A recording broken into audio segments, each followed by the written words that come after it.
ഒരുപാട് സൈക്കോളജിക്കൽ പ്രോബ്ലങ്ങൾ മാറി നിൽക്കുകയും കൂടാതെ നമ്മുടെ ഇന്റലിജൻസും നമ്മുടെ കഴിവുകളും എല്ലാം വികസിച്ച് വരുന്നതായിട്ടും നമ്മുടെ എല്ലാ പ്രവൃത്തികളിലും അതിനെ റിഫ്ലക്ട് ചെയ്യുമെന്നാണ് പറയുന്നത്. നമ്മുടെ ആ ക്വാളിറ്റി കൂടിക്കൂടി വരുന്നു, ശാന്തി സമാധാനം ഉണ്ടാകുന്നു. പക്ഷെ ഈ മനസ്സ് എങ്ങനെ ഉപയോഗിക്കാതിരിക്കാൻ പറ്റും? അതൊരു പ്രശ്നമല്ലേ ശരിക്കും പറഞ്ഞാൽ? അത് നടക്കുന്ന കാര്യമാണോ? പിന്നെ മറ്റൊരു കാര്യം എന്ന് വെച്ചാൽ ഇപ്പൊ നമ്മുടെ ഗുരു പറഞ്ഞതുപോലെയുള്ള കാര്യങ്ങളല്ല ഈ പറയുന്നതെന്ന് എൻ്റെ ഒരു സുഹൃത്തിന്റെ അച്ഛൻ ഈ ഇടയ്ക്ക് മരിച്ചു. അപ്പം അദ്ദേഹത്തിന് വന്നിട്ടുള്ള ആ പ്രോബ്ലംസ് ഒക്കെ വെച്ച് അദ്ദേഹത്തിന്റെ ലൈഫ് വെച്ച് നോക്കുമ്പോൾ ഇങ്ങനെയൊന്നും വരേണ്ട ഒരു കാര്യമില്ല, അങ്ങനെയുള്ള കഷ്ടപ്പാടൊന്നും വരേണ്ട ഒരു കാര്യമില്ല. പക്ഷെ എന്നിട്ടും അങ്ങനെയൊക്കെ കഷ്ടപ്പെട്ടാണ് മരിച്ചത്. അപ്പോൾ അവർക്കതൊരു സംശയം. ശ്രീ, വേറൊരു ക്വസ്റ്റ്യൻ ഉണ്ട്, അതായത് എന്നെ എന്തിനാ ഇവിടെ ഇങ്ങനെ സൈഡിൽ ഇരുത്തിയേക്കുന്നത് എന്നൊരു സംശയമുണ്ട് എല്ലാവർക്കും. കാരണം ഞാനൊന്നും സംസാരിക്കുന്നില്ലല്ലോ. അപ്പോൾ എന്തുകൊണ്ട് എന്നെ ഇങ്ങനെ മിണ്ടാതിരുത്തിയിരിക്കുന്നു? പിന്നെ ഗുരുവിന്റെ കാര്യങ്ങളൊക്കെ പറഞ്ഞുകൊണ്ടിരുന്ന ആളാണല്ലോ ഞാനും. സദ്ഗുരുവേ ശരണം.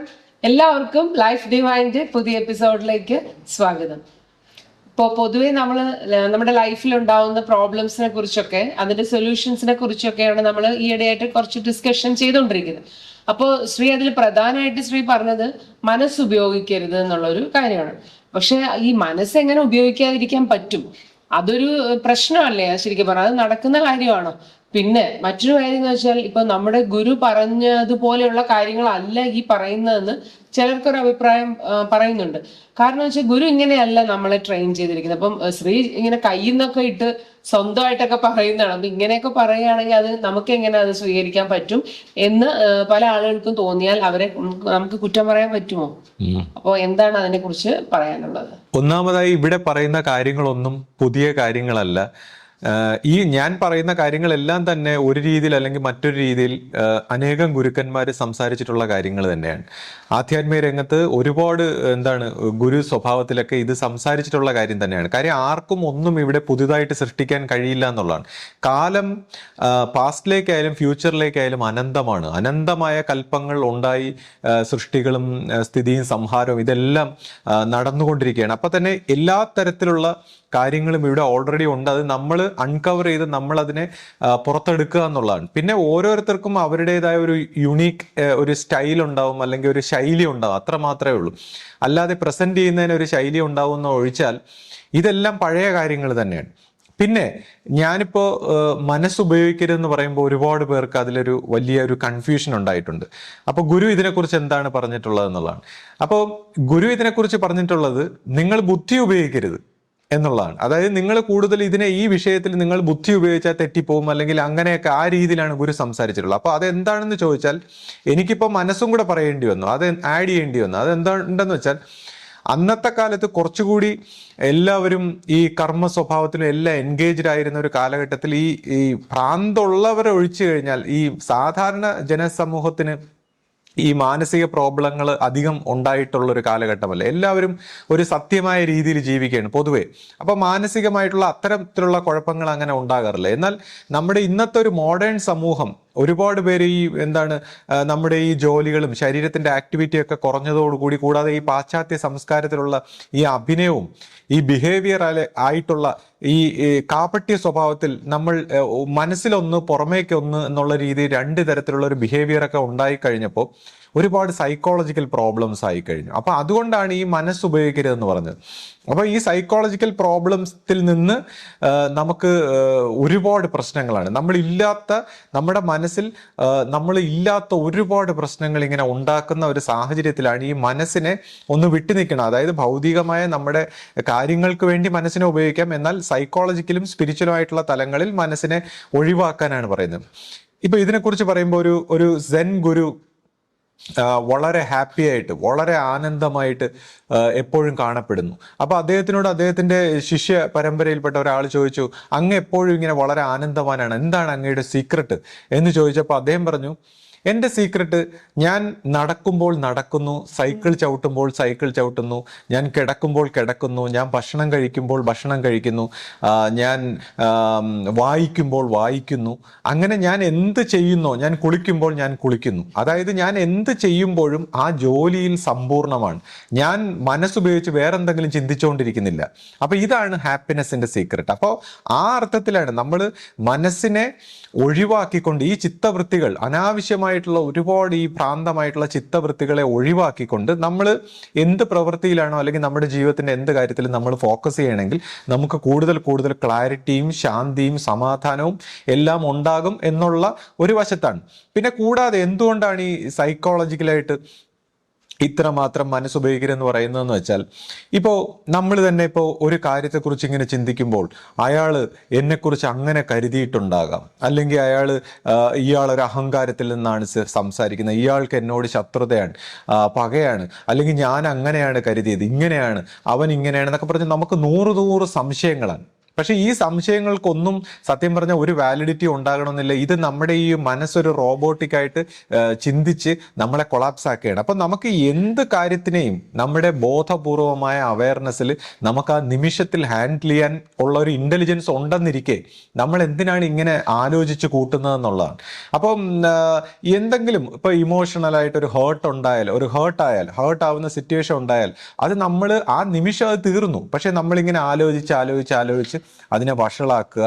അപ്പോൾ കൂടാതെ ഇങ്ങനെ ഒരുപാട് ഇതേപോലെ ചിന്തിക്കുമ്പോൾ ഇതിനനുസരിച്ചൊരു അഹന്ത സെന്റർ ഉണ്ടാവുകയും ഒരുപാട് തരം സൈക്കോളജിക്കൽ പ്രോബ്ലം. പിന്നീട് ഈ മനസ്സ് എത്രത്തോളം ഉപയോഗിക്കുന്നത് അതിനനുസരിച്ച് നമുക്ക് അസൂയ, പിന്നെ കാമ, ക്രോധ, ലോഭമായിട്ടുള്ള എല്ലാ ഈ വികാരങ്ങളും തീവ്രമാവുകയാണ്. പിന്നെ നമ്മൾ ആധ്യാത്മികത പഠിച്ചിട്ട് ഇതിനെല്ലാം ഒഴിവാക്കാൻ വേണ്ടിയുള്ള പരിശ്രമം, അപ്പോൾ കഷ്ടപ്പാട്, അപ്പോൾ എല്ലാ തരത്തിലും ഒരു കോൺഫ്ലിക്റ്റിലേക്ക് നയിക്കുന്ന ഒരു പ്രവൃത്തിയാണ് ഈ ഓവറായിട്ടുള്ള ചിത്തവൃത്തി. ആ അർത്ഥത്തിലാണ് ഇതിനെ ഒഴിവാക്കാൻ പറയുന്നത്. അല്ലാതെ നമ്മുടെ മറ്റ് ജീവിതവുമായി ബന്ധപ്പെട്ട കാര്യങ്ങളെക്കുറിച്ചല്ല. നമ്മളിപ്പോൾ ചിന്തിച്ചാൽ നമുക്ക് രാവിലെ ഭക്ഷണം കഴിക്കാൻ മനസ്സിന്റെ ആവശ്യമില്ല, നമുക്ക് ടോയ്ലറ്റിൽ പോകാൻ മനസ്സിന്റെ ആവശ്യമില്ല, അത് ആരും പറഞ്ഞു ചിന്തിക്കേണ്ട ആവശ്യമില്ല, നമുക്ക് പല്ല് തേക്കാൻ, അങ്ങനെ നമ്മുടെ നിത്യജീവിതത്തിൽ ചെയ്യുന്ന ഒരു പ്രവൃത്തിക്കും നമുക്ക് മനസ്സിന്റെ ആവശ്യമില്ല. നമ്മൾ സീ ആൻഡ് ആക്ഷൻ എന്നാണ്. അതായത് നമ്മൾ നോക്കുമ്പോൾ തന്നെ നമുക്ക് സ്പോണ്ടേനിയസ് ആയ ഇന്റലിജൻസിൽ ഇത് അറിയാം.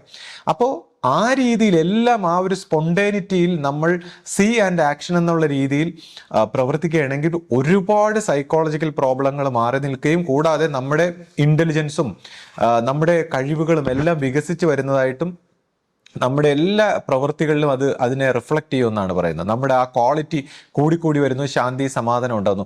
അപ്പോൾ ഈ ഒരു അർത്ഥത്തിലാണ് ഇതിനെ ഇന്റർപ്രറ്റ് ചെയ്യേണ്ടത്, അല്ലാതെ മറ്റൊരർത്ഥത്തിൽ അതിനെ എടുക്കരുത്. പിന്നെ മനസ്സ് നമ്മൾ ഒരുപാട് ഉപയോഗിക്കുമ്പോൾ നമ്മൾ എന്ത് തന്നെ പറയുമ്പോഴും അതിനെ തെറ്റിദ്ധരിക്കപ്പെടും. കാര്യം മനസ്സിന്റെ ഒരു ആക്ടിവിറ്റിയാണ്. ഇപ്പൊ ഞാൻ തന്നെ ഇതുപോലെയൊക്കെ ഉള്ള കാര്യങ്ങൾ ഇങ്ങനെ സംസാരിക്കുമ്പോൾ ഇത് എന്തിനാണ് സംസാരിക്കുന്നത്, അതിന്റെ ഉദ്ദേശം മനസ്സിലാക്കാതെ ഇപ്പോൾ നമ്മൾ എന്താണ് സംസാരിക്കുന്നത് എന്നുള്ള രീതിയിൽ വിലയിരുത്താൻ തുടങ്ങും. കാര്യം മനസ്സെന്ന് പറഞ്ഞാൽ എപ്പോഴും ഒരു റോബോട്ടിക്കായിട്ട് കമ്പാരിസൺ നടത്തുകയാണ്. ഒന്നുകിൽ രണ്ട് ഗുരുക്കന്മാരെ സംസാരിച്ച്, അല്ലെങ്കിൽ മറ്റേതെങ്കിലും പുസ്തകത്തിൽ വായിച്ച്, അല്ലെങ്കിൽ സ്വന്തം അറിവുമായിട്ട്. അതൊരു മെക്കാനിക്കൽ പ്രോസസ്സാണ്. നമ്മൾ ഈ പറയുന്ന കാര്യങ്ങളും നമ്മുടെ അറിവുമായിട്ട് കമ്പയർ ചെയ്യുകയാണ്. അപ്പോൾ ഈ കമ്പയർ ചെയ്യുമ്പോൾ അത് മാച്ച് ആവുന്നില്ലെങ്കിൽ നമ്മൾ പിന്നെ എതിർക്കുകയാണ്, ബഹളം വെക്കുകയാണ്. അപ്പോൾ ഈ ഒരു കമ്പാരിസൺ എന്ന് പറയുമ്പോൾ നമ്മുടെ അറിവിനെ നമ്മൾ അന്ധമായി വിശ്വസിക്കുകയാണ്. പക്ഷേ ആധ്യാത്മിക രംഗത്ത് പറയുന്നത് നമ്മൾ മനസ്സിൽ കൂടുതൽ ഉണർച്ച നേടി നമ്മൾ പോയി ഒരു വേള മനസ്സിൽ നിന്ന് കംപ്ലീറ്റ് ഫ്രീ ആയിട്ട് നമ്മളൊരു ക്ലാരിറ്റി അല്ലെങ്കിൽ സമാധി സ്വഭാവത്തിലൊക്കെ ഒരു അറിവ് വരുമ്പോൾ നമ്മൾ ഈ ലോകത്തിൽ മനസ്സിലാക്കി വെച്ചേക്കുന്ന ഒരു ജീവിതത്തെക്കുറിച്ചുള്ള ഒരു ഓൾ ടുഗദർ ഒരു ഡിഫറെൻറ്റ് പെർസെപ്ഷൻ ഉണ്ടാവുകയാണ്. അതിനുശേഷമാണ് റിയൽ ആയിട്ടുള്ള ആത്മീയ പുരോഗതി. അപ്പം ഈ മനസ്സ് ഇത്രമാത്രം ഇന്റർപ്രറ്റ് ചെയ്യുന്നതുകൊണ്ട് നമ്മൾ എല്ലാ കാര്യത്തിനെയും തെറ്റിദ്ധരിക്കാനുള്ള സാധ്യതയുണ്ട്. ഇപ്പോൾ ഒരാൾ എന്തിനിങ്ങനെ സംസാരിക്കുന്നു, അല്ലെങ്കിൽ അയാളെ ഇങ്ങനെ വിലയിരുത്തുക, താരതമ്യം ചെയ്യുക, ജഡ്ജ് ചെയ്യുക, വേണമെങ്കിൽ പരിഹസിക്കുക. അപ്പോൾ നമുക്ക് എല്ലാ രീതിയിലും നമുക്ക് ഒരു പ്രോബ്ലമാണ് എല്ലാം. അതേസമയം നല്ല ക്ലാരിറ്റിയുള്ള മനസ്സ് അധികം ഉപയോഗിക്കാത്ത ഓപ്പൺ മൈൻഡഡ് ആയിട്ടുള്ള വ്യക്തികളെ സംബന്ധിച്ച് എല്ലാ കാര്യത്തിനു പിറകിലും ഒരു നന്മ കാണാൻ കഴിയും. അതായത് ഇപ്പോൾ ഈ വ്യക്തി എന്തിനിങ്ങനെ സംസാരിക്കുന്നു എന്നൊക്കെയുള്ള രീതിയിൽ നന്മ കാണാൻ കഴിയും. അപ്പോൾ ചിലരെന്നോട് ഇങ്ങനെ ചോദിക്കും, അപ്പോൾ നമ്മൾ മനസ്സുപയോഗിക്കുമ്പോൾ നമ്മുടെ ഒരു ആത്മവിശ്വാസം അല്ലെങ്കിൽ നമ്മുടെ പ്രവൃത്തി, നമ്മുടെ ലക്ഷ്യങ്ങൾ, ഇതിലൊക്കെ എങ്ങനെയെന്നുള്ളതാണ്. അപ്പം നമ്മൾ ഈ ശ്രദ്ധിച്ചു കഴിഞ്ഞാൽ ഈ ആത്മവിശ്വാസം എന്ന വാക്കിൽ തന്നെ ആത്മവിശ്വാസം എന്നാണ് പറയുന്നത്. അതായത് ആത്മാവുമായി ബന്ധപ്പെട്ടതാണ്. വിൽ പവറിനെ കുറിച്ച് പറയുന്നത് അങ്ങനെയാണ്. അതൊരിക്കലും മനസ്സിന്റെ വിശ്വാസം എന്ന് ആരും പറയാറില്ല. മനവിശ്വാസമല്ല, ആത്മവിശ്വാസം. അപ്പോൾ ആത്മാവിൻ്റെ ആ വിശ്വാസവും ഈ അഹന്തയും തമ്മിലുള്ള വ്യത്യാസം തന്നെ ഈ ചിത്തവൃത്തികളിലൂടെയാണ് വ്യത്യാസപ്പെട്ടിരിക്കുന്നത്. ആത്മവിശ്വാസം, വിൽ പവറിൽ നമ്മൾ ഒരു പ്രവൃത്തി നമ്മളെ കൊണ്ട് ചെയ്യാൻ കഴിയും എന്നുള്ള രീതിയിൽ ആത്മവിശ്വാസത്തോടെ എല്ലാവർക്കും മനസ്സിനെ ആ രീതിയിൽ ഉപയോഗിക്കാം. എന്നാൽ അഹങ്കാരം എന്താണ്? ഈ പ്രവൃത്തിയിൽ ഞാനാണ്, അല്ലെങ്കിൽ ഇത് എന്നിലാണ്, എൻ്റെ കഴിവാണ്, എൻ്റെ രീതിയിലാണ് എന്നുള്ള രീതിയിൽ അഹങ്കാരത്തിലാണ്. അപ്പോൾ ഈ അഹങ്കാരവും ആത്മവിശ്വാസവും തമ്മിൽ ഉള്ള വ്യത്യാസവും ഈ മനസ്സിന്റെ ചിത്തവൃത്തികളെ ആശ്രയിച്ചാണ് ഇരിക്കുന്നത്. അപ്പോൾ അതുകൊണ്ട് തന്നെ ഇപ്പോൾ ഇനി വേറൊരു കൂട്ടരാണെങ്കിൽ ഇപ്പോൾ മനസ്സിന്റെ കുറച്ച് ഉപരിപ്ലവമായ തലങ്ങളിൽ ഒരുപാട് ഈ വിൽ പവറും ഈ പ്രാക്ടീസുകളും ചിട്ടവട്ടങ്ങളും ഒക്കെ സൂക്ഷിക്കുമ്പോൾ നമ്മൾ സാത്വികരാണെന്ന് തോന്നിയിട്ട് നമുക്ക് ചിലപ്പോൾ ഒരു സദാചാര ചിന്തയൊക്കെ വന്നിട്ട് ബാക്കിയുള്ളവരെ ഈ മനസ്സിന്റെ ഉള്ളിലോട്ട് കടന്നുപോയി, അല്ലെങ്കിൽ മനസ്സിന്റെ സംശയങ്ങൾ, പ്രശ്നങ്ങൾ, പ്രോബ്ലങ്ങളൊന്നും അഭിമുഖീകരിക്കാത്തവർ, മനസ്സിന്റെ സഫറിങ്സ്, മനസ്സ് ഏതെല്ലാം രീതിയിൽ നമ്മളെ കഷ്ടപ്പെടുത്തുന്നു, ഇതൊന്നും അറിഞ്ഞിട്ടില്ലാത്തവർ ഒരു കരുണയില്ലാതെ മറ്റുള്ളവരെ പരിഹസിക്കാനും കുറ്റം പറയാനും ഒക്കെ സാധ്യതയുണ്ട്. ഇപ്പോൾ ഈവൻ ഈ മനസ്സ് ഒരുപാട് ഉപയോഗിക്കുമ്പോൾ നമ്മളൊരു വിമർശനം പറഞ്ഞാൽ, ഇപ്പോൾ എന്നെ സംബന്ധിച്ച് ഞാനാണെങ്കിൽ അധികം അങ്ങനെ വിമർശിക്കാറില്ല. കഴിഞ്ഞ ദിവസം പോലും ഞാനിങ്ങനെ കുറച്ചെങ്കിലും ഒരു വിമർശന സ്വഭാവത്തിൽ പറഞ്ഞപ്പോൾ വിമർശിക്കേണ്ടത് പോലും എങ്ങനെയാണെന്നാണ് ഞാൻ അതിലൂടെ പറഞ്ഞത്, ആ വീഡിയോയിലൂടെ പറഞ്ഞത്. അതായത് നമ്മൾ കാണുന്ന ഈ ലോകത്തിൽ എന്ത് പ്രശ്നം ഉണ്ടെങ്കിലും അത് നമ്മുടെ ഒരു പ്രശ്നമായിട്ട് കണ്ട് അത് ഒന്നേ ഒരു പ്രാർത്ഥനാ സ്വഭാവത്തിൽ, സങ്കല്പ സ്വഭാവത്തിൽ പോസിറ്റീവായിട്ട് ചിന്തിക്കണമെന്നുള്ള അർത്ഥത്തിൽ എൻ്റെ കുഴപ്പമായിട്ടാണ് ഞാൻ പറഞ്ഞത്. അപ്പോൾ എൻ്റെ കുഴപ്പമായിട്ട് പറയുമ്പോൾ പോലും അത് നമുക്ക് പലർക്കും അത് ഏക്കുന്നെങ്കിൽ അത് ഈ മനസ്സിൻ്റെ ഓവർ ചിന്ത കൊണ്ടാണ്. മറ്റൊരാൾ എന്തിനിങ്ങനെ പറഞ്ഞു, അയാൾ എന്തോ ഉദ്ദേശിച്ചിട്ടാണ്, അയാൾ ഇങ്ങനെയാണ് അങ്ങനെയാണ്.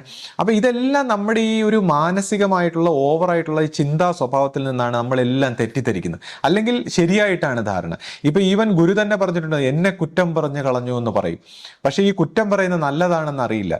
തീർച്ചയായിട്ടും നമ്മൾ ഈ വിമർശന സ്വഭാവത്തിലോ എന്തെങ്കിലും കുറ്റങ്ങളും അല്ലെങ്കിൽ എന്തെങ്കിലും ഒരു വിമർശനമൊക്കെ പറയുമ്പോഴാണ് സത്യം പറഞ്ഞാൽ നമുക്ക് പോസിറ്റീവായിട്ട് ഉണർന്ന് പ്രവർത്തിക്കാൻ കഴിയുന്നത്. ഇപ്പോൾ പുകഴ്ത്തി പറഞ്ഞാൽ അല്ലെങ്കിൽ അനുകൂലിച്ച് പറഞ്ഞാൽ അതോടുകൂടി അയാൾ നാശത്തിലേക്ക് കടക്കുകയാണ്. അതുകൊണ്ടാണ് ഇപ്പോൾ നമ്മൾക്ക് ഒരു ആധ്യാത്മിക രംഗത്ത് വരുമ്പോൾ പുകഴ്ത്തി പറയാനുള്ള വിഷമം. എന്നിട്ട് പോലും എന്നെ കൊണ്ട് കഴിയുന്ന രീതിയിൽ ഞാൻ എല്ലാ വീഡിയോകളിലും പഴയതൊക്കെ ശ്രദ്ധിച്ചു കഴിഞ്ഞാൽ എല്ലാ കാര്യങ്ങളെയും ഒരു ഉയർന്ന കാഴ്ചപ്പാടിൽ ഇരുന്നുകൊണ്ട് നന്മയായിട്ട് കാണാൻ എങ്ങനെ കഴിയും, എങ്ങനെ മറ്റുള്ളവരെ ആദരിക്കണം, ബഹുമാനിക്കണം, സ്നേഹിക്കണം, പുകഴ്ത്തി പറയണം, ഇതെല്ലാം എന്നെ കൊണ്ട് കഴിയുന്ന രീതിയിൽ ഞാൻ പറയുന്നുണ്ട്. എന്നാൽ ചില വിമർശനങ്ങളെ ഞാൻ കണ്ണടച്ചാൽ അല്ലെങ്കിൽ ഒന്നും പറയാതിരുന്നാൽ ഈ കേൾക്കുന്ന ആൾക്കാർ വരിക്കും, എന്താ ഇയാൾ ഒന്നും അല്ലേ, കണ്ണടച്ചിരുട്ടാക്കുന്ന പരിപാടിയാണല്ലോ. അപ്പോൾ നമ്മൾ ഈ പറയുന്നതിൻ്റെ ഒരു ഓതന്റിസിറ്റി മനസ്സിലാക്കാൻ വേണ്ടി ചില പ്രോബ്ലംസ് ഉണ്ട്. പക്ഷെ അത് എങ്ങനെ തിരുത്തണം, അല്ലെങ്കിൽ നമ്മൾ അതിനെ ഒത്തൊരുമയോടെ എങ്ങനെ സ്നേഹിക്കണം, അല്ലെങ്കിൽ ഇപ്പോൾ ഒരു ഗുരുമാർഗത്തിന്റെ സ്വഭാവത്തിൽ വന്നാൽ ആ ഗുരു സ്വഭാവത്തിലുള്ള ഒരു മാന്യത കുറവ് വന്നാൽ എന്ത് കുഴപ്പമുണ്ടാകും. അപ്പൊ ഇതെല്ലാം നമ്മളൊന്ന് വിശകലനം ചെയ്യാൻ വേണ്ടിയാണ് നമ്മളിങ്ങനെ സംസാരിക്കുന്നത്. ഇപ്പൊ കഴിഞ്ഞ ദിവസം തന്നെ ജീവന്റെ അറിവും മനസ്സിന്റെ അറിവും എന്നെല്ലാം ഇങ്ങനെ വേർതിരിച്ചൊരു വിശകലനം കൊടുത്തപ്പോൾ, കാര്യം ഈ ഉൾക്കാഴ്ചയിൽ നിന്ന് സംസാരിക്കുന്നതിനെ കുറിച്ചൊക്കെ പറഞ്ഞപ്പോൾ, നിങ്ങൾ ഭയങ്കര അറിവുള്ളൊരു വ്യക്തി എന്നൊക്കെ പറഞ്ഞുകൊണ്ട് ഒരാളിങ്ങനെ പ്രതികരിക്കണ്ടായി. അപ്പോൾ ഇവിടെ ഇതെല്ലാം നമ്മൾ മനസ്സുകൊണ്ട് ചിന്തിക്കുന്നതുകൊണ്ട് നമുക്കുണ്ടാവുന്ന തെറ്റിദ്ധാരണയാണ്. ഈ ജീവന്റെ അറിവിലേക്ക് ആർക്കും ഉണരാനുള്ള വഴിയാണ് ഞാൻ ഈ സംസാരിക്കുന്നത്. ഇപ്പോൾ ജീവന്റെ തലത്തിലേക്ക് എത്തിയ അനേക ജന്മത്തിലായാലും ഒരു ജന്മത്തിലായാലും ജീവന്റെ തലത്തിലേക്ക് എത്തിയ എല്ലാവർക്കും കോമൺ ആയിട്ട് ഈ അറിവുണ്ട്. അപ്പം അവിടെയാണ് ഈ മനസ്സിന്റെ അറിവിൽ നിന്ന് നമ്മൾ മോചനം നേടണമെന്ന് പറയുന്നത്. അപ്പൊ അവിടെയാണ് ഗുരു പറഞ്ഞ ഈ ബുദ്ധി ചെലുത്തരുത്. അപ്പൊ എന്തുകൊണ്ടാണ് ഇത്തരത്തിൽ അറിവുണ്ടാക്കുമ്പോൾ ഞാൻ നേരത്തെ പറഞ്ഞതുപോലെ ഇപ്പം നമ്മൾ മനസ്സിലെല്ലാം ഒരുപാട് അറിവുകൾ ഇങ്ങനെ സ്റ്റോർ ചെയ്ത് വെച്ചിട്ട് അതുമായിട്ട് എല്ലാം കമ്പയർ ചെയ്യുന്നതാണ് നമ്മുടെ സ്വഭാവം. അപ്പോൾ അതിന് വിരുദ്ധമായ ഒരു അറിവിൽ ഇപ്പോൾ എന്തെങ്കിലും നമ്മൾ സംസാരിച്ചാൽ നമ്മൾ ഡിസ്റ്റർബ്ഡ് ആവുകയാണ്. അപ്പോൾ ആ ഡിസ്റ്റർബൻസ് എന്തിനാണ്, അതാണ് അവിടെയാണ് നമ്മൾ ഒബ്സർവേഷൻ വേണ്ടത്. നമ്മളിങ്ങനെ ഡിസ്റ്റർബ്ഡ് ആകുമ്പോൾ ആരാണ് ഡിസ്റ്റർബ്ഡ് ആകുന്നത്, അല്ലെങ്കിൽ എന്താണ് ഈ ഡിസ്റ്റർബൻസ് എന്ന രീതിയിൽ ഒബ്സർവ് ചെയ്യാനാണ് നമ്മൾ പഠിക്കേണ്ടത്. ഇപ്പോൾ അതാണ് നമ്മുടെ ഒരു മെഡിറ്റേഷന്റെ പാത. ഇപ്പൊ തന്നെ നമ്മളിപ്പോൾ ജാതി മത സ്വഭാവങ്ങളിലൊക്കെ ഉള്ള ഈ സ്പർദ്ധയും ഇപ്പൊ സിനിമകളുടെയൊക്കെ പേരിലൊക്കെ കിടന്ന് ഈ ബഹളം വെക്കുന്നതൊക്കെ കാണുമ്പോൾ എത്രമാത്രം മനുഷ്യർ ഡിസ്റ്റർബ്ഡ് ആണ്. ഒരു ചെറിയ കാര്യത്തിന്റെ പേരിൽ, ആശയക്കുഴപ്പത്തിന്റെ പേരിൽ ഒരു വാക്ക് അങ്ങോട്ട് മാറിപ്പോയാൽ ഡിസ്റ്റർബ്ഡ് ആകുകയാണ്, ബഹളം വെക്കുകയാണ്, തർക്കിക്കുകയാണ്. അപ്പോൾ ഇത്തരത്തിലുള്ള ഈ തർക്കങ്ങളെല്ലാം ഈ മനസ്സിൽ സ്റ്റോർ ചെയ്തിരിക്കുന്ന അറിവിന്റെ ഒരു കുഴപ്പമാണ്. അപ്പോൾ ഈ മനസ്സിൽ നമ്മൾ സ്റ്റോർ ചെയ്തിരിക്കുന്ന ഈ അറിവിനെ ആരെങ്കിലും ഒന്ന് കുത്തി ഇളക്കുമ്പോൾ, ഇപ്പം ഞാൻ എപ്പോഴും പറയും, ഞാൻ പറയുന്നത് വിശ്വസിക്കരുത്, അല്ലെങ്കിൽ ഞാൻ പറയുന്നത് അംഗീകരിക്കേണ്ട, ഒന്നും ചെയ്യേണ്ട, ഒന്ന് ചിന്തിക്കൂ, ഒന്ന് പുനർചിന്തിക്കൂ. ഈ പറയുന്ന കാര്യങ്ങൾ വെച്ചുകൊണ്ട് അവനവൻ തന്നെ ഒന്ന് ചിന്തിക്കൂ. നമ്മൾ നേരത്തെ മനസ്സിലാക്കിയ കാര്യത്തിൽ എന്തെങ്കിലും കുഴപ്പമുണ്ടോ, അല്ലെങ്കിൽ ധരിച്ചു വെച്ചേക്കുന്ന കാര്യത്തിൽ കുഴപ്പമുണ്ടോ? മിക്കവാറും നമ്മൾ ശ്രദ്ധിച്ചു കഴിഞ്ഞാൽ നമ്മൾ നേരത്തെ മനസ്സിലാക്കിയ ഒരു അറിവിൽ മനസ്സിനെ നമ്മൾ സമാധാനിപ്പിച്ചിട്ട് ആ സ്റ്റേറ്റിൽ നമ്മൾ ഉറങ്ങാനാണ് ആഗ്രഹിക്കുന്നത്. അതുകൊണ്ടാണ് ആരെങ്കിലും പുതുതായിട്ട് എന്തെങ്കിലും ഇളക്കുന്ന രീതി പറയുമ്പോൾ നമ്മൾ ഇത്രമാത്രം ഡിസ്റ്റർബ്ഡ് ആണ്, നമ്മുടെ ഉറക്കത്തിന് ഭംഗം വരികയാണ്. പക്ഷേ ഈ ഉറക്കത്തിന് ഭംഗം വരുമ്പോഴാണ് ആധ്യാത്മികമായി ഉണരാനുള്ള വഴിയെന്നും ഈ ഡിസ്റ്റർബൻസ് നല്ലതാണെന്നും, അതിനുശേഷം നമ്മൾ ഈ അറിഞ്ഞു വെച്ചേക്കുന്നതിനെല്ലാം മാറ്റിയിട്ട് നമ്മൾ ഒന്നും അറിയില്ല, ഈ സോക്രട്ടീസ് പറഞ്ഞ ഈ അറിഞ്ഞതെല്ലാം ചിന്താ സ്വരൂപത്തിലുള്ള നോളജ് ആണെന്ന് മനസ്സിലാക്കിയിട്ട് റിയൽ ആയിട്ട് ഒന്നും അറിയില്ല എന്ന് പറഞ്ഞാൽ അവിടെ തീർന്നു ഒരാളുടെ വർക്ക്. അതിനുശേഷം ഇയാളുടെ ഹാർട്ട് ഓപ്പൺ ആവുകയാണ്. അതായത് ഒന്നും അറിയില്ല എന്നുള്ളത് റിയൽ ആയിട്ട് ഒരാൾ അറിഞ്ഞാൽ, ഞാൻ ഈ ചിന്താ സ്വരൂപത്തിലാണ് അല്ലെങ്കിൽ മനസ്സുകൊണ്ട് മനസ്സിലാക്കി വെച്ചേക്കുന്നതാണ് ഇതെല്ലാം എന്ന് അറിയുമ്പോൾ, അല്ലെങ്കിൽ എൻ്റെ ഭാവനയാണ്, എൻ്റെ ഇമാജിനേഷനാണ്, എൻ്റെ സങ്കല്പങ്ങളാണെന്ന് അറിയുമ്പോൾ, അവിടെ അയാൾ അത് തിരിച്ചറിയുമ്പോൾ അയാളുടെ ഹൃദയം ഓപ്പൺ ആവുകയാണ്. ഈ ഹൃദയം ഓപ്പൺ ആയി കഴിഞ്ഞാൽ അപ്പോഴാണ് ഞാൻ നേരത്തെ പറഞ്ഞ ഈ ഉൾക്കാഴ്ച ഉണ്ടാവുന്നത്. എല്ലാ കാര്യങ്ങളെ സ്പോണ്ടേനിയസ് ആയിട്ട് നമുക്ക് ഓരോ കാര്യങ്ങളെക്കുറിച്ചും ഇങ്ങനെ ചിന്തിക്കുമ്പോൾ അഭിമുഖീകരിക്കുമ്പോൾ സ്പോണ്ടേനിയസ്, അല്ലെങ്കിൽ നമ്മൾ ഈ മനസ്സ് വെച്ച് ഇങ്ങനെ താരതമ്യം ചെയ്യണം, ഒരു റോബോട്ട് പോലെ മെക്കാനിക്കൽ പോലെ താരതമ്യം ചെയ്യണം. അപ്പോൾ ആ താരതമ്യം ചെയ്യുന്ന അല്ലെങ്കിൽ ഈ ഡിസ്റ്റർബ്ഡ് ആവുന്ന ഈ അൺകോൺഷ്യസ് ആയിട്ടുള്ള മനസ്സിന്റെ അറിവിൽ നിന്ന് മോചനം നേടി നമ്മൾ അതിനെ പൊട്ടിച്ച് കളഞ്ഞ് ഫ്രീ ആയി, ഇവിടെയാണ് സ്വാതന്ത്ര്യം. നമ്മുടെ തന്നെ മനസ്സിന്റെ അറിവിൽ നിന്നാണ് നമുക്ക് സ്വാതന്ത്ര്യം ഉണ്ടാകുന്നതും. നമ്മൾ ഹാർട്ട് ഓപ്പണായി ഒരു ക്ലാരിറ്റിയുടെ ഒരു ശരിയായ പാതയിൽ, അവിടെ ഈ പറയുന്ന ജീവന്റെ തലത്തിൽ നമുക്കൊന്നും അറിയേണ്ട കാര്യമില്ല. ഈ മനസ്സിന്റെ തലത്തിൽ നമ്മുടെ ഉള്ളിലുള്ള അഹന്താ സ്വരൂപത്തിലുള്ള ഈ മെക്കാനിക്കലായിട്ടുള്ള ഒരു സിസ്റ്റത്തിനാണ് എല്ലാം ഇങ്ങനെ അറിഞ്ഞ് തൃപ്തിപ്പെടാനുള്ള ഒരു വാസന. അതിന് അറിഞ്ഞ് തൃപ്തിപ്പെട്ട് ഉറങ്ങണം. അപ്പൊ ഈ ഒരു ഉറക്കത്തെ പൊളിക്കാനാണ് നമ്മൾ സ്പിരിച്വൽ ടോക്സ് കൊണ്ട് ഉദ്ദേശിക്കുന്നത്. അപ്പൊ ആ സ്പിരിച്വൽ ടോക്സിൽ ഇങ്ങനെ കുറച്ച് ഡിസ്റ്റർബ് ചെയ്യുന്ന ചില കാര്യങ്ങളൊക്കെ ഉണ്ടാകും. അപ്പോൾ ദയവായി അതിനോടൊപ്പം കോപ്പറേറ്റ് ചെയ്തിട്ട് നമുക്ക് ഡിസ്റ്റർബൻസ് എവിടെയാണ്, എന്താണെന്നൊക്കെ അന്വേഷിച്ച് അതിനെ കൂടുതൽ ഹാർട്ടിനെ ഓപ്പൺ ആക്കി എടുക്കാൻ നമുക്കൊരു സഹകരണം ഉണ്ടാവണം. ഇപ്പൊ ഈവൻ ചെറിയൊരു വിമർശനം വന്നാൽ മതി, ഒരാളുടെ ആ ഒരാളുടെ മുഖം വാടുന്നത് കാണാം. പക്ഷെ ഈ വിമർശനം എത്ര നല്ലതാണ്, അല്ലെങ്കിൽ അതുകൊണ്ട് എന്താണ് ഗുണമെന്ന് ആലോചിക്കുമ്പോഴാണ് അത് ആലോചിക്കുന്നില്ല എന്നുള്ളതാണ്. അതെല്ലാം ഈ മനസ്സുകൊണ്ടാണ്. ആ ഒരു ചെറിയ വിമർശനം കൊണ്ട് മുഖം മാടുകയും പ്രതികരിക്കാതിരിക്കുക, അല്ലെങ്കിൽ എന്താണ് ആ സ്വഭാവം തന്നെ മാറുക എന്ന് പറയുമ്പോഴത്തേക്ക് നമ്മൾ മനുഷ്യനെന്ന രീതിയിൽ നമ്മൾ എത്രമാത്രം മെക്കാനിക്കലാണ്, അല്ലെങ്കിൽ എത്രമാത്രം നമ്മുടെ ഹാർട്ട് അടഞ്ഞതാണ് എന്ന് നമ്മൾ ചിന്തിക്കണം. ഇപ്പം ഞാനിപ്പോൾ എന്നെ പോലെ ഒരാൾ എന്തെങ്കിലും പറയുമ്പോൾ, വിമർശനമോ എന്തെങ്കിലും പറയുമ്പോൾ, ഞാൻ പറയുന്ന പോലെ ആരും ചെയ്യണമെന്നോ അനുകരിക്കണമെന്നോ ഒന്നുമില്ല. ഞാൻ പറയുന്നില്ലേ, വെറുതെ ഒന്ന് ചിന്തിക്കാൻ, ഒന്ന് ഇളക്കാൻ വേണ്ടി ഇങ്ങനെ പറയുകയാണ് മനസ്സിനെ. അതിനുശേഷം ഈ പ്രവൃത്തി അപ്പൊ തന്നെ നമ്മൾ പറയുന്നു ഇപ്പൊ ഷോയാണ്, അല്ലെങ്കിൽ എന്തെങ്കിലും കാര്യത്തെക്കുറിച്ച് നമ്മൾ പറയുമ്പോൾ നമ്മൾ മാക്സിമം നമ്മളെല്ലാവർക്കും, ഇപ്പൊ ഞാൻ ഉൾപ്പെടുന്ന എനിക്ക് തന്നെ ആണ് ഈ എല്ലാ പ്രശ്നങ്ങളും ഞാൻ കാണുന്നത്. അപ്പൊ ഞാൻ ഉൾപ്പെടുന്ന ഈ വ്യക്തിയുടെ അല്ലെങ്കിൽ വ്യക്തി സമൂഹത്തിന്റെ, ഇന്നത്തെ സമൂഹത്തിന്റെ ഒരു പ്രശ്നം പറയുമ്പോൾ അത് വ്യക്തിഗതമായി ആരും എടുക്കരുതെന്നുള്ളതാണ്. അതിനെ ഒരു സമൂഹത്തിന്റെ അല്ലെങ്കിൽ നമ്മുടെ ഒരു സിസ്റ്റത്തിന്റെ പ്രോബ്ലമായി കാണണം. ഇപ്പൊ മഹാഭാരതത്തിൽ തന്നെ ഒരു കഥയുണ്ട്. ഇപ്പൊ കർണൻ ഇങ്ങനെ പരശുരാമനെ പറ്റിച്ച് ഇങ്ങനെ വിദ്യ നേടുമ്പോൾ അദ്ദേഹം കരഞ്ഞുകൊണ്ട്, കർണനെ അദ്ദേഹത്തിന് വളരെ ഇഷ്ടമാണ്, അദ്ദേഹം കരഞ്ഞുകൊണ്ട് പറയും, ഈ അസത്യം പറഞ്ഞുകൊണ്ട് നേടിയ ഈ വിദ്യ നിനക്ക് ആവശ്യത്തിന് ഉതകില്ല എന്ന് പറയുന്നു. അപ്പോൾ പ്രകൃതിയുടെ ഒരു നിയമം അനുസരിച്ച് ഈ അസത്യങ്ങളും അല്ലെങ്കിൽ കാപട്യങ്ങളും കള്ളത്തരങ്ങളും എല്ലാം നമ്മളെ വിജയിക്കാൻ സമ്മതിക്കുന്നില്ല എന്നുള്ളതാണ്. എന്നാൽ ഇപ്പൊ ഗുരു തന്നെ ഒരു സമയത്ത് പറഞ്ഞിരിക്കുന്നു, നമുക്ക് ഒരു സമൂഹത്തിന്റെ നന്മയ്ക്ക് വേണ്ടി പ്രവർത്തിക്കുമ്പോൾ അവിടെ തെറ്റും ശരിയും നോക്കേണ്ടതില്ല. തീർച്ചയായിട്ടും ഈ വാചകത്തിനെ മിസ്ഇൻറ്റർപ്രറ്റ് ചെയ്തുകൊണ്ട് നമ്മളത് പേഴ്സണൽ മോട്ടീവ്സിന് വേണ്ടി പൊതുവെ എല്ലാവരും ഉപയോഗിക്കാറുണ്ട്. ഇപ്പൊ കാൾ മാർക്സ് ഭഗവത്ഗീത വായിച്ചിട്ട് മറ്റ് രീതിയിലൊക്കെ തീരുമാനമെടുത്തതുപോലെ. അപ്പൊ ഇവിടെ നമ്മൾ മനസ്സിലാക്കേണ്ടത്, നമുക്ക് ഓഫർ ചെയ്യാൻ വളരെ വിശാലമായ നന്മയുണ്ടെങ്കിൽ നമുക്ക് അവിടെ എന്തെങ്കിലും പറഞ്ഞാലും അല്ലെങ്കിൽ ഇത്തിരി കള്ളത്തരമായാൽ പോലും നമുക്ക് ഓഫർ ചെയ്യാനുള്ളത് വളരെ നല്ല കാര്യമാണെങ്കിൽ നമുക്ക് ചെയ്യാം. അല്ലാതെ നമ്മൾ അസത്യ സ്വഭാവത്തിൽ എന്തെങ്കിലും പ്രവർത്തിച്ച ഈ കർണന്റെ കഥ പറഞ്ഞതുപോലെ അത് നമുക്കൊന്നും ഉപകരിക്കാതെ ആയിപ്പോകും എന്നൊക്കെയുള്ള അർത്ഥത്തിലാണ് ഞാൻ ചില കാര്യങ്ങൾ പറയുന്നത്. അപ്പോൾ തന്നെ ആരെങ്കിലും അത് അംഗീകരിക്കണമെന്നോ സ്വീകരിക്കണമെന്നോ ഒന്നുമില്ല. നമ്മളിങ്ങനെ ചില അഭിപ്രായങ്ങൾ ഒരു പാട്ട് പാടുന്ന പോലെ പറഞ്ഞിട്ട് പോകുന്നു. അത് എന്തെങ്കിലും ഒരു അത് ചിന്തിക്കാനോ അല്ലെങ്കിൽ നമുക്ക് അത് ആലോചിക്കാനോ ഉപകരിക്കുന്നെങ്കിൽ അത് നമുക്ക് കളക്റ്റീവായിട്ട് നമുക്ക് എല്ലാവർക്കും ചേർന്ന് അത് നമ്മളെ കൊണ്ട് കഴിയുന്ന രീതിയിൽ സ്വീകരിക്കാം എന്ന് മാത്രമേ അതിന് അർത്ഥമുള്ളൂ. അല്ലാതെ ഇതൊന്നും ഒരു തെറ്റായിട്ടോ അല്ലെങ്കിൽ ഒരു വിഷമിക്കാനോ അല്ലെങ്കിൽ എന്തെങ്കിലും ഒരു കുറ്റപ്പെടുത്തലാണെന്നോ ആരോപണമാണോ എന്നൊന്നും ആരും ദയവായി ധരിച്ചു കളയരുത്. ഇതെല്ലാം മനസ്സുകൊണ്ടുള്ള ഓവറായിട്ടുള്ള സെൽഫ് സെൻറ്റേർഡ് ആയിട്ടുള്ള ഈഗോയിസ്റ്റിക് ആയിട്ടുള്ള ഒരു പുതിയ തരം ചിന്താഗതിയിൽ നിന്നാണ്, നമ്മുടെ പുതിയ സമൂഹത്തിന്റെ ഒരു ചിന്താഗതിയിൽ നിന്നാണ് ഇത്തരം പ്രശ്നങ്ങൾ ഉണ്ടാകുന്നത്. അപ്പൊ ശ്രീ വേറൊരു ക്വസ്റ്റ്യൻ ഉണ്ട്, അതായത് എന്നെ എന്തിനാ ഇവിടെ ഇങ്ങനെ സൈഡിൽ ഇരുത്തിയേക്കുന്നത് എന്നൊരു സംശയമുണ്ട് എല്ലാവർക്കും. കാരണം ഞാനൊന്നും സംസാരിക്കുന്നില്ലല്ലോ. അപ്പോ എന്തുകൊണ്ട് എന്നെ ഇങ്ങനെ മിണ്ടാതെ ഇരുത്തിയിരിക്കുന്നു? പിന്നെ ഗുരുവിന്റെ കാര്യങ്ങളൊക്കെ പറഞ്ഞുകൊണ്ടിരുന്ന ആളാണല്ലോ ഞാനും. അപ്പോ എന്താ അത് അങ്ങനെ സംശയമുണ്ട് ആളുകൾക്ക്. അപ്പൊ എന്താ അതിന്റെ കാരണം? ശരിയാണ്. ഇപ്പോൾ ആശ വളരെ നല്ല ഒരു പ്രാസംഗികയാണ്, എഴുത്തുകാരിയാണ്, സ്പോക്സ് പേഴ്സൺ ആണ്. ഒരുപാട് പേർക്ക് ആശ സംസാരിക്കുന്നത് വളരെ ഇഷ്ടമാണ്. ഇപ്പോൾ ആശ്രമത്തിലൊക്കെ ആദ്യകാലങ്ങളിൽ വളരെ അറിയപ്പെട്ടിരുന്ന ഒരു സ്പോക്സ് പേഴ്സൺ ആണ്. ഒരുപാട് പേര് എന്നോട് ചോദിച്ചിട്ടുണ്ട് എന്തുകൊണ്ട് ആശയെ കൊണ്ട് സംസാരിപ്പിക്കുന്നില്ല. അതിനെക്കുറിച്ച് പറയുമ്പോൾ ഞാനിവിടെ സംസാരിക്കാനുണ്ടായ ഒരു സാഹചര്യം, ഞാൻ സത്യം പറഞ്ഞ സംസാരിക്കാൻ അധികം ആഗ്രഹിച്ചിരുന്നില്ല. ആശയെ കൊണ്ട് തന്നെയാണ് സംസാരിപ്പിക്കാൻ ഈ ചാനൽ തുടങ്ങുമ്പോൾ പോലും ഞാൻ ഉദ്ദേശിച്ചത്. എന്നാൽ ഞാൻ നോക്കുമ്പോൾ ഒരുപാട് സ്ഥലത്ത് ഇങ്ങനെ സംശയങ്ങൾ, ചില പരാതികൾ, അല്ലെങ്കിൽ ഇപ്പോൾ ഗുരുമാർഗത്തിൻ്റെ ഒരു രണ്ടാമത്തെ തലമുറയിൽ വരുമ്പോൾ പിന്നെ അതിൻ്റെ ആ ഒരു ഗുരുമാർഗത്തിൻ്റെ രീതി മനസ്സിലാക്കാത്ത ചില പെരുമാറ്റങ്ങളൊക്കെ വന്നപ്പോൾ ഈ വിഷയത്തെക്കുറിച്ച് ഒരുപാട് ചിന്തിച്ചും വായിച്ചും അനുഭവ തലത്തിലുമൊക്കെ മനസ്സിലാക്കിയിട്ടുള്ള ഒരു വ്യക്തി എന്ന നിലയ്ക്ക് നമ്മൾ ചില കാര്യങ്ങൾ പറയാതിരിക്കുന്നത് ശരിയല്ലല്ലോ എന്ന് വിചാരിച്ചാണ് നമ്മൾ സംസാരിക്കുന്നത്. അപ്പോൾ നമ്മൾ സംസാരിക്കുമ്പോൾ പോലും നമ്മുടെ ഒരു സംസാരം എന്ന് പറയുമ്പോൾ ഒരു ലോക്കൽ തലത്തിൽ ഒരു വ്യക്തിയോട് നേരിട്ട് സംസാരിക്കുന്ന പോലെ സംസാരിക്കാനേ നമുക്കറിയാവൂ. നമുക്ക് ഈ പ്രാസംഗികത്വവും അല്ലെങ്കിൽ ഈ ഒരു സാഹിത്യ സ്വഭാവത്തിലുള്ള ഭാഷ നിപുണതയും അങ്ങനെയൊന്നും നമ്മളെ സംബന്ധിച്ചില്ല. ഇപ്പോൾ ഈ പ്രഭാഷണങ്ങൾ അല്ലെങ്കിൽ പ്രസംഗം എന്നൊക്കെ പറയുമ്പോൾ അതൊരു കലയാണ്. ഈ സാഹിത്യ സ്വഭാവത്തിലും അല്ലെങ്കിൽ പിന്നെ ഒരുപാട് തരം കലകളുടെ ഒരു ഭാഗമാണ്. അപ്പം നല്ല രീതിയിൽ വാക്കുകൾ ഉപയോഗിച്ചുകൊണ്ട് സംസാരിക്കാൻ കഴിയുന്നവർ എല്ലാവരും ആധ്യാത്മികമായി ഈ ഒരു അനുഭവവശം ഉണ്ടായിരിക്കണമെന്നില്ല. ഒരു പക്ഷേ ആധ്യാത്മികമായി നല്ല അനുഭവമുള്ള വ്യക്തികൾ പ്രാസംഗികരും കൂടി ആണെങ്കിൽ അത് കൂടുതൽ ഉപയോഗപ്പെടുമെന്നേ ഉള്ളൂ.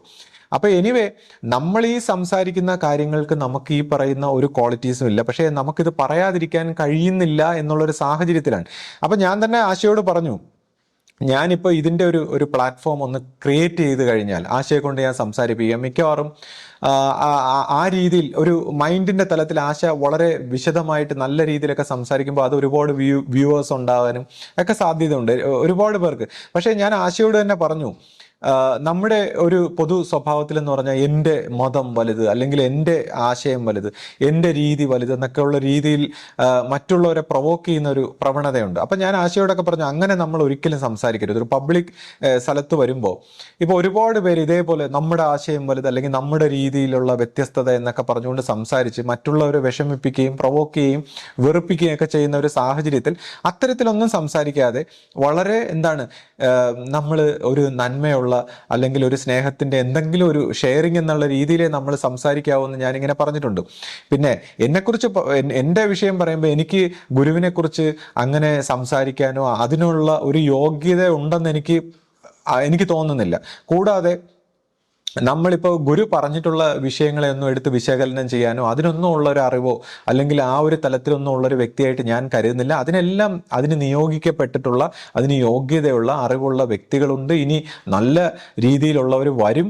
അപ്പം നമ്മൾ ഈ ഒരു സിറ്റുവേഷനിലുള്ള ചില പ്രോബ്ലങ്ങളെ അഭിമുഖീകരിക്കുന്നു, അതിനെക്കുറിച്ച് കുറച്ച് കാര്യങ്ങൾ ക്ലാരിറ്റി ഉണ്ടാക്കുന്നു, അല്ലെങ്കിൽ മനസ്സുകൊണ്ട് ഇങ്ങനെ സംശയിക്കുകയും പ്രോബ്ലംസ് കാണുകയൊക്കെ ചെയ്യുന്ന ഒരു മാനസിക തലത്തെക്കുറിച്ചൊന്ന് വിശദമാക്കുക, ഈ സംശയ നിവാരണം ഉണ്ടാക്കുക എന്നുള്ള കാര്യങ്ങൾ മാത്രമാണ് എൻ്റെ സംസാരം കൊണ്ട് ഞാൻ ഉദ്ദേശിക്കുന്നത്. അപ്പോൾ തീർച്ചയായിട്ടും ആശയെ കൊണ്ട് സംസാരിപ്പിക്കുന്നതാണ്. പക്ഷേ ഈ പറഞ്ഞ പോലെ അത് നമുക്ക് എൻ്റെ കാര്യങ്ങൾ എന്നുള്ള രീതിയിൽ ലഹരി പിടിക്കാനല്ല, നമുക്ക് കാര്യങ്ങൾ മനസ്സിലാക്കാൻ വേണ്ടിയാണ്, അറിയാനും അറിയിക്കാനും എന്നുള്ള ഒരു തലത്തിലാണ്. പക്ഷെ ഇവിടെ ശ്രീ പറയുന്ന പോലുള്ള കാര്യങ്ങളൊന്നും പറയാൻ എനിക്കറിയത്തില്ല. എനിക്കറിയാവുന്ന കുറച്ച് കാര്യങ്ങൾ പറയുന്നു, അത്രേ ഉള്ളൂ.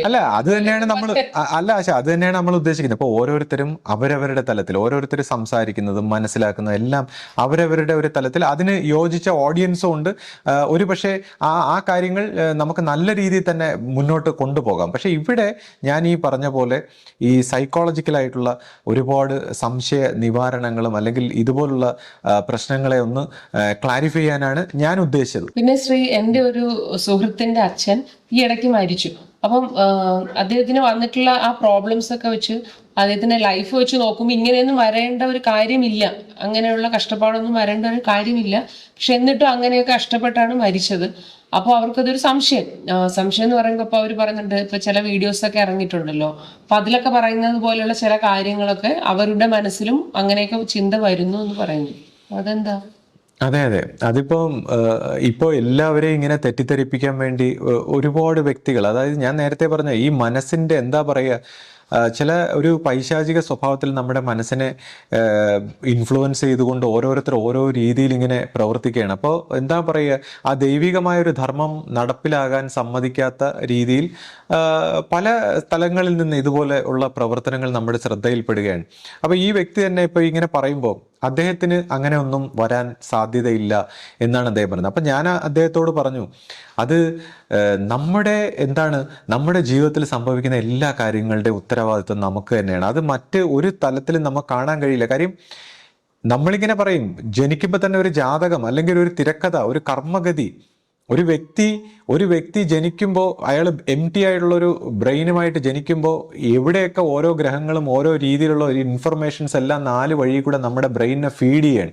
അപ്പം നമ്മുടെ ആ ഒരു ചൂടിൽ നിന്നും ആ പ്രകാശത്തിൽ നിന്നും ഈ റേസിൽ നിന്നും നമ്മുടെ ബ്രെയിനിനെ തിരക്കഥ എഴുതുന്ന പോലെ എഴുതുകയാണ്. ഒരാളുടെ ജീവിതം അല്ലെങ്കിൽ അയാളുടെ ഡിസിഷൻ, അയാളുടെ സ്വഭാവം, അയാളുടെ രീതി, അയാളുടെ പ്രകൃതം ഒക്കെ നിയന്ത്രിക്കുകയാണ്. അപ്പോൾ ഒന്നുകിൽ നമ്മൾ ഇത് ഓട്ടോമാറ്റിക്കായിട്ട് അൺകോൺഷ്യസ് ആയിട്ട് ഇത് അനുവർത്തിക്കുന്നു, അല്ലെങ്കിൽ നമ്മൾ ബോധപൂർവ്വം ഇതിന് പരിവർത്തനം വരുത്താനായിട്ട് ഗുരുമാർഗങ്ങളിലൊക്കെ വന്ന് പ്രവർത്തിക്കുമ്പോൾ നമ്മൾ അതിനുവേണ്ടി ശീലിക്കുന്നു. അപ്പോൾ എത്രത്തോളം ഇത് ബോധപൂർവം നമ്മുടെ ജീവിതത്തിന് പരിവർത്തനം വരണമെങ്കിൽ എത്രത്തോളം ഗുരുമാർഗത്തിൽ വിധേയപ്പെട്ട് എത്രത്തോളം ഗുരുവാക്കുകൾ അനുസരിച്ച് ഒരു വ്യത്യസ്തമായ ഒരു സന്യാസ സ്വഭാവത്തിൽ ജീവിച്ചാൽ മാത്രമാണ് അതിൻ്റെ നമുക്ക് എന്തെങ്കിലും ഒരു ചെറിയ കാര്യം നമുക്ക് ജീവിതത്തിൽ പരിവർത്തനപ്പെടുത്താൻ പറ്റുക എന്നുള്ളത് നമ്മൾ മനസ്സിലാക്കണം. അപ്പോൾ ഇപ്പോൾ പൊതുവെ നമ്മളെല്ലാവരും കരുതുന്നത് ആരെങ്കിലും അടിച്ചു കൊന്നാൽ അല്ലെങ്കിൽ എന്തെങ്കിലും ക്രൂരകൃത്യങ്ങളൊക്കെ ചെയ്യുന്നതാണ് കർമ്മദോഷം. പക്ഷെ നിത്യജീവിതത്തിൽ നമ്മൾ ചെയ്യുന്ന ഒരു കർമ്മദോഷങ്ങൾ നമ്മൾ അറിയാറില്ല എന്നുള്ളതാണ്. ഇപ്പോൾ ഒരു വ്യക്തിയോട് ഒരു അഭിപ്രായം പറഞ്ഞാൽ അല്ലെങ്കിൽ ഒരു വ്യക്തിയുടെ ജീവിതത്തിൽ ഒരു തീരുമാനം നമ്മൾ എടുത്താൽ അയാൾക്ക് വേണ്ടി, അല്ലെങ്കിൽ ഒരു വ്യക്തിയെ നമ്മൾ അടിമയെ പോലെ കണ്ടാൽ, അപ്പോൾ ഇതെല്ലാം ആക്ച്വലി നമ്മുടെ കർമ്മദോഷമായിട്ട് മാറുകയാണ്. കാര്യം ആ വ്യക്തിയുടെ ലൈഫിൽ ചിലപ്പോൾ അയാൾ ലൈഫ് ലോങ് നമ്മുടെ ഒരു വാക്ക് കാരണം സഫർ ചെയ്യും. അല്ലെങ്കിൽ ഒരു അഭിപ്രായം നമ്മൾ അടിച്ചേൽപ്പിച്ചാൽ അയാളുടെ ജീവിതം തന്നെ ഹെല്ലായി മാറും. അപ്പം നിത്യജീവിതത്തിൽ നമ്മൾ നിരന്തരം ഓരോ നമ്മുടെ വാക്കുകൊണ്ടും ചിന്ത കൊണ്ടും ഒക്കെ നമ്മൾ ചെയ്യുന്ന കൊച്ചു കൊച്ചു കാര്യങ്ങളിലാണ് കർമ്മം ഇരിക്കുന്നത്. ഇപ്പോൾ ഒരു ഓഫീസിലോ അല്ലെങ്കിൽ ഒരു രാജ്യത്തിൻ്റെ ഒരു നിയമം നടപ്പാക്കുന്നതിനെ കുറിച്ചല്ല, അവിടെയൊന്നും ആർക്കും കർമ്മം വരുന്നില്ല. പക്ഷേ നമ്മൾ നിത്യജീവിതത്തിൽ റിലേഷൻഷിപ്പിൽ ഓരോ വാക്കുകൊണ്ടും ഓരോ രീതി കൊണ്ടും ഭരിച്ചുകൊണ്ടും നിയന്ത്രിച്ചുകൊണ്ടും ഒക്കെ നമ്മൾ കർമ്മദോഷം ഉണ്ടാക്കുന്നുണ്ട്. അത് അവരെല്ലാവരുടെയും ഇപ്പോൾ ചില സമയത്തൊരു വാക്കുകൊണ്ട്, ഇപ്പോൾ ഉദാഹരണത്തിന് ഞാനിങ്ങനെ സത്യം പറഞ്ഞാൽ ഇപ്പോൾ നമ്മളിങ്ങനെ നുണ പറഞ്ഞ് നശിക്കുമെന്ന് ഒരിക്കൽ എഴുതുകയുണ്ടായി. എന്നാൽ ഈ നുണ പറയുന്ന ഏറ്റവും അധികം എൻജോയ് ചെയ്യുന്ന ആളുമാണ് ഞാൻ. അതെന്താന്ന് വെച്ചാൽ ഈ നുണ പറയുക എന്ന് പറഞ്ഞാൽ അത് നമ്മൾ എങ്ങനെ എത്രത്തോളം സീരിയസ് ആണെന്നുള്ളതിനനുസരിച്ചാണ് ഈ നുണ പറയുന്നതിനുള്ള കുഴപ്പം. എന്നെ സംബന്ധിച്ച് നമ്മൾ നുണ പറയുന്ന ഒരു തമാശ രൂപത്തിലാണ്. അപ്പൊ തമാശ രൂപത്തിൽ നമ്മളിപ്പോൾ എന്തെങ്കിലും ഒരു നുണ പറയുമ്പോൾ ചിലർ പറയും ഞാൻ അങ്ങനെയൊന്നും പറയില്ല, ഒരു സാത്വിക സ്വഭാവത്തിൽ ഞാൻ ഇങ്ങനെയൊന്നും പറയില്ല. അപ്പൊ നമ്മളെ സത്യം പറഞ്ഞാൽ ഒന്ന് വിഷമിപ്പിക്കുകയാണ്. അപ്പൊ ഇതുപോലെ നമ്മൾ നിത്യജീവിതത്തിൽ നമ്മളിപ്പോൾ ഒരു സാത്വികത ചമഞ്ഞുകൊണ്ട് ഓരോ നിമിഷവും ചിലപ്പോൾ ഓരോരുത്തരെ വേദനിപ്പിക്കുന്നുണ്ടാവും. ഞാനിപ്പോൾ ഇതുപോലുള്ള കാര്യങ്ങൾ പറയുമ്പോൾ ഞാൻ പറയും ആരും ഒന്നും എടുക്കരുതെന്ന് പറയുന്നതിന്റെ കാരണം അതാണ്. ജനറലായിട്ട് നമ്മളിങ്ങനെ പറഞ്ഞു പോവുകയാണ്. നിത്യജീവിതത്തിൽ ഞാൻ ഓരോരുത്തരുടെ അടുത്ത് എങ്ങനെയാണ് ഇടപഴകുന്നതെന്ന് ആർക്കും അറിഞ്ഞൂടാ എന്നുള്ളതാണ്. എൻ്റെ കൂടെ ഇടപഴകിയാലേ അത് മനസ്സിലാവും. അപ്പം നമ്മൾ ഈ ഓരോ പെരുമാറ്റത്തിലും ചിന്തയിലും വാക്കിലും പ്രവൃത്തിയിലും ഒക്കെ നമ്മൾ പല രീതിയിലുള്ള വിഷമങ്ങൾ ഉണ്ടാക്കുന്നുണ്ട്, അറിഞ്ഞോ അറിയാതെയോ, ആരും മനഃപൂർവ്വമല്ല. അപ്പൊ ഇതെല്ലാം അക്യുമുലേറ്റ് ആയിട്ട് നമ്മുടെ ജീവിതത്തിൽ വരുന്നുണ്ട്. ഇനി ഇപ്പോൾ ഒരു വലിയ രോഗമോ പ്രശ്നമോ ദോഷമോ വന്നു പോകുമ്പോഴും അത് ജീവന്റെ ഒരു ശുദ്ധീകരണ പ്രക്രിയയാണ്. ഞാൻ ഈ പറഞ്ഞതുപോലെ ആത്യന്തികമായ ഒരു തലത്തിൽ നിന്ന് നോക്കുമ്പോൾ എല്ലാം നല്ലതിനാണ് എന്ന് നമ്മൾ മനസ്സിലാക്കേണ്ടി വരും. ഇപ്പോൾ ഒരു ജീവനെ സംബന്ധിച്ച് നമ്മൾ എന്ത് തെറ്റ് ചെയ്താലും, ഒരു തെറ്റ് ചെയ്യുമ്പോൾ അതിൻ്റെ കൗണ്ടറായിട്ടുള്ള ഒരു തെറ്റ് നമ്മുടെ ജീവിതത്തിൽ അനുഭവമായിട്ട് തന്ന് ജീവൻ ആ കറയെ അങ്ങ് മാറ്റാൻ നോക്കും. അപ്പോൾ നമ്മൾ ഒരു വാക്കുകൊണ്ട് ഒരു വിഷമിപ്പിച്ചാൽ തിരിച്ച് നമ്മളെ വാക്കുകൊണ്ട് വിഷമിപ്പിച്ചുകൊണ്ട് ഒരു സിറ്റുവേഷൻ ഉണ്ടാക്കും. ജീവന് മനസ്സിൻ്റെ തലത്തിൽ വരുന്ന ഈ കറകളെല്ലാം മാറ്റി അതിൻ്റെ ആധ്യാത്മിക തലത്തിലേക്ക് പരിണമിക്കാനാണ് ഇഷ്ടം.